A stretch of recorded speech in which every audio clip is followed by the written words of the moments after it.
Solving equations by multiplying and dividing. Chapter 1, Section 8. Our objective is to solve equations using multiplication and division. We have two properties we're going to use to do this. The first one is the division property of equality, and it states that we can divide both sides of an equation by the same non-zero number and the equation will still be true. Let's look at an example. Numerically here we have 4 times 3 equals 12. That is a true statement. If we divide both sides by 2, it will remain a true statement. Let me show you. Here we have 4 times 3, which is 12. 12 divided by 2, the left-hand side is 6. Likewise, the right side, 12. 12 divided by 2, because we do the same thing to both sides, also equals 6. Here's an algebraic example. If we have any variables, x and y, where x equals y, we can divide by a third variable, as long as it's not equal to 0. Z cannot be equal to 0. And it will remain 2. So x divided by z is equal to y divided by z, as long as z is not equal to 0. Now we also have the opposite of this, which is the multiplication property of equality. You can solve division equations by using the multiplication property. That states that we can multiply both sides of an equation by the same number and the statement will remain true. Again, let's look at an example. 2 times 3 equals 6. That is a true statement.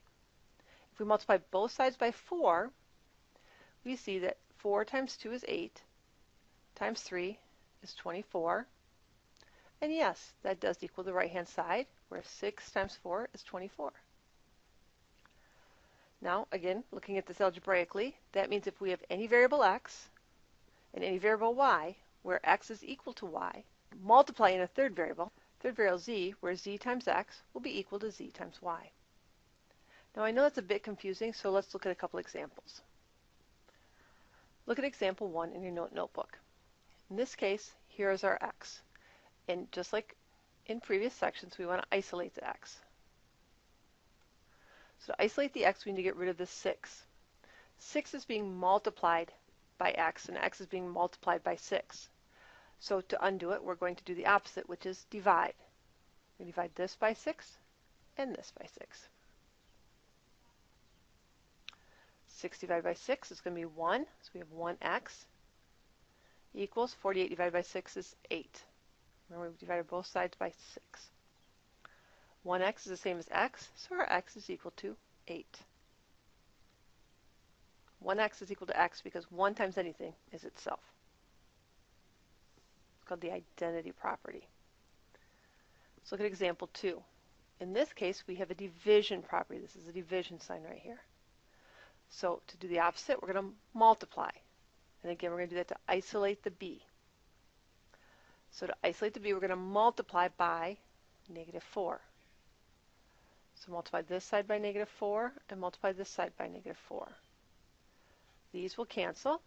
So we have b divided by 1, which is the same as b. And 48 times 4, well, 4 times 8 is 32. 4 times 4 is 16 plus 9 is 192. We have a positive and a negative. Signs are different, so it's going to be a negative sign. So b equals 192. This step is not in your notebook, but I want to show you how we get b isolated. Because we have multiply by -4, divide by -4, that will equal 1. And anything divided by 1 is itself. To go on a school trip, Helena has raised $670, which is only 1/4 of what she needs. What is the total amount needed? Well, Helena has raised 1/4 of what she needs. So 1/4 of the unknown amount she needs, which currently is $670.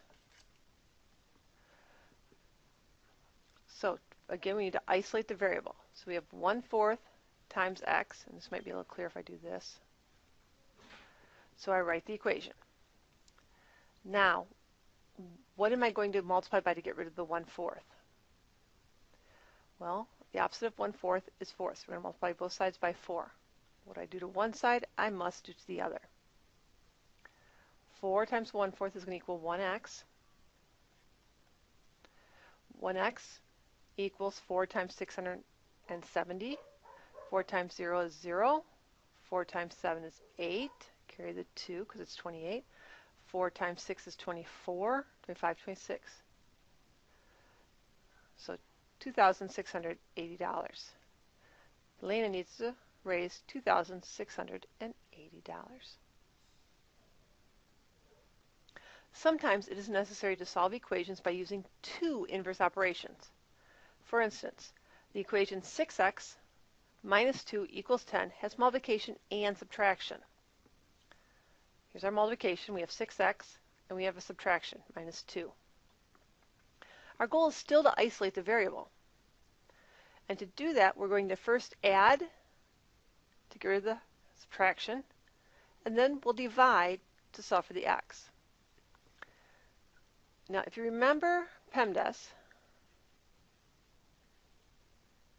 I told you to work problems from the top down, which is true. But when solving problems, you're going to work from the bottom up. Let's take a look at example 4. We have the problem 3x plus 2 equals 14. 3x plus 2 equals 14. Well, if we take PEMDAS, in the opposite order, we do addition, subtraction first. So this is the part we're going to get rid of first, right here. So we're going to subtract 2 from both sides to isolate the term with the x in it. Subtract 2 from here, that equals a 0, which we don't need to put in. So the 3x comes straight down. Notice I'm still keeping our equal signs in a straight line.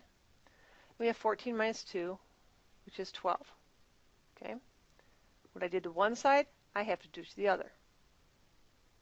So I now have 3x equals 12. Well, to isolate the x, I need to divide by 3. To get rid of the 3 times x, I'm going to divide by 3. What I do to one side, I must do to the other.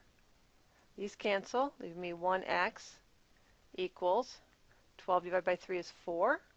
So x is equal to 4. You have 4 try this problems. Do your best on them. I do want you to try each and every one of them. And we will talk more about this tomorrow.